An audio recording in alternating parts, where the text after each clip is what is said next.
Hello everyone, my name is Priyanka Gupta. Today I would like to tell about conjunction and its kind. So conjunction is a word which can join the clauses, words, sentence and phrases and make relation between them.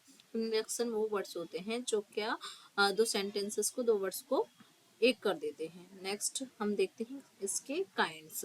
So use of as क्या है, वे के लिए use होता है, reason के लिए use होता है एंड इंफॉर्मेशन को ऐड करने के लिए यूज होता है. Let's see the example. As he is not feeling well I did not disturb him. जैसे कि वो फीलिंग वेल नहीं था तो क्या है, मैंने उसको डिस्टर्ब नहीं किया. नेक्स्ट है हमारा use of as well as का मीन होता है ऑफ टुगेदर, मतलब साथ साथ के सेंस में आता है. जैसे हम इसका एग्जांपल देखेंगे, the teacher as well as the student are ready for performance. Means teacher के साथ साथ चिल्ड्रन भी, स्टूडेंट भी क्या है, परफॉर्मेंस के लिए रेडी थे. ठीक है, यहाँ पे हम ये देखेंगे इसको. नेक्स्ट है हमारा use of as soon as. As soon as के लिए क्या है, something to do immediately after another action. मतलब कोई काम होता है उसके बाद खत्म होती है तुरंत हम दूसरा काम भी हमें करना होता है, तो एज सुन एज उसके लिए हम यूज करते हैं यहाँ पे. जैसे हम देखेंगे, I will call you as soon as I arrive. जैसे ही मैं पहुंचता हूँ तो मैं कॉल करूंगा. नेक्स्ट है हमारा use of as far as. As far as means जहां तक. इसका सेंस है हिंदी में जहां तक. It is use to show the extent और डिग्री. मीन्स जैसे ये किसी चीज को जहां तक मेरी नजरें जा सकती हैं, जहां तक मैं तुम्हें देख सकता हूँ, उसके अकॉर्डिंग यूज किया जाता है. जैसे as far as I know him he will not tell a lie. मतलब जहां तक मैं उसको जानता हूँ वो झूठ नहीं बोलेगा. Let's see the next example. जैसे है हमारा use of even though.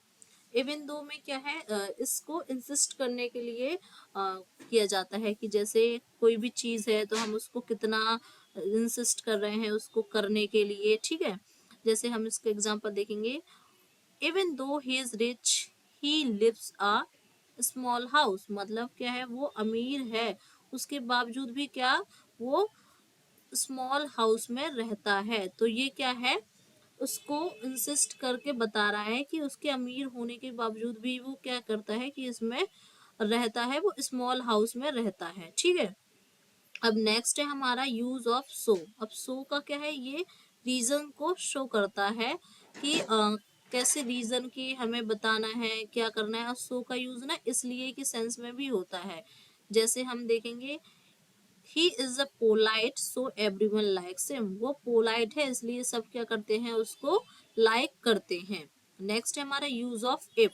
If का क्या है, it is used for condition. ये कंडीशंस के लिए यूज किया जाता है और चॉइस में भी आप इसको यूज कर सकते हैं.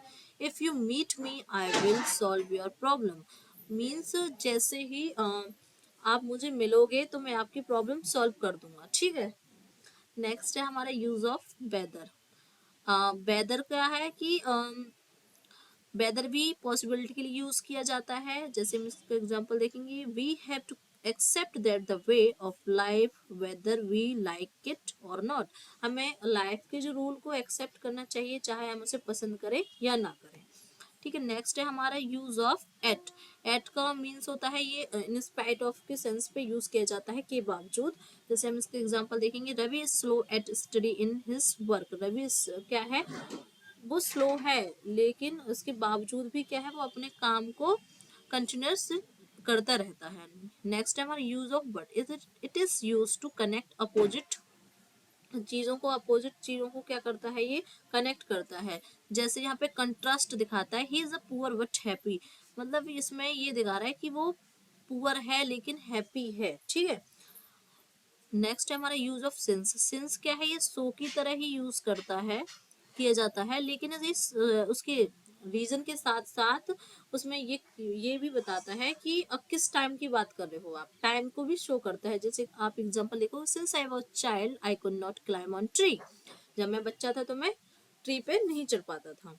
नेक्स्ट हमारा use of not only but also. She is not only a good teacher but also a good counsellor. वो ना केवल अच्छी टीचर है बल्कि वो एक अच्छी काउंसलर भी है. इसमें ना कि ये सेंस में यूज होता है कि ना केवल वो अच्छी टीचर है बल्कि एक अच्छी काउंसलर भी है. दोनों चीजें हैं, वो एक में नहीं, दोनों चीजों में ही परफेक्ट है. So I think it will help you a lot. Keep learning. Thank you so much.